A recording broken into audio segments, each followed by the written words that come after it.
Birlasoft has come down because clearly I think within the tier 2 IT category space there are some more pressures, especially on the attrition side. So I think if she wants to switch, I think within the given scenario, I think Mastech and Persistent would be better choices.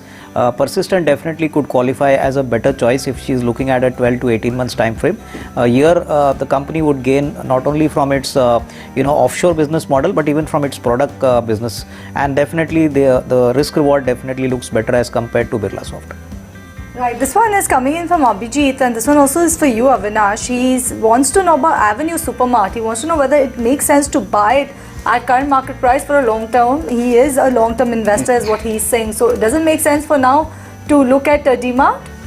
I think, Cheryl, the stock has already corrected, from its top by almost 50 to 60%. But if you see the earnings growth engine, I would sense that even as of now, valuations look pretty expensive. And I think despite the fact that now post-COVID activities have become normal, the risk reward is definitely not very, very attractive. So I would believe that, I think this stock is something where I would believe a further correction, if it happens, could be a good entry point. But at the current levels, I think he should not venture out.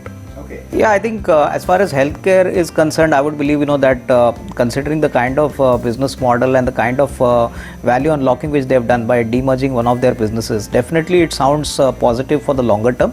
But I think as far as the price is concerned, Cheryl, I would be a little hesitant because valuations, based on FY23 still look fairly expensive. So my sense is that given the choice of entering the stock, I would believe that at least a 10 to 12% correction could be a good entry point. So I think keep on observing the stock. The business is very good, fundamentals are fine, but I think the price point could definitely be better if the investor gets the stock at say 8 to 10% lower levels. Okay. I think Alex, if she has a long-term view, then I think she should take the opportunity to obviously average once the fourth quarter numbers are out. My sense is that at least for the next 1 or 2 quarters, numbers may not be great because of the headwinds, from the Russia-Ukraine war. I mean, typically crude prices going up, semiconductor chip availability. But I think if you look at FY23, hopefully second half of FY23 the company should do a lot better.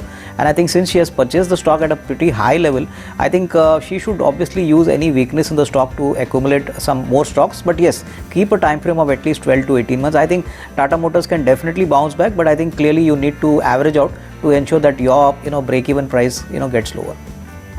Jubilant Foodworks bought at levels of 618. Rahul from Hyderabad wants to know if he can purchase more or should he sell. He's got an investment horizon of about 5 years or more.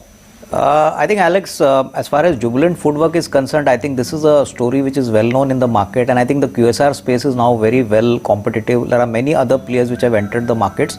So my suggestion would be that if you can look at another companies in this pack, especially Devyani International, which operates in the QSR space and where the risk reward is significantly more than Jubilant Foodworks.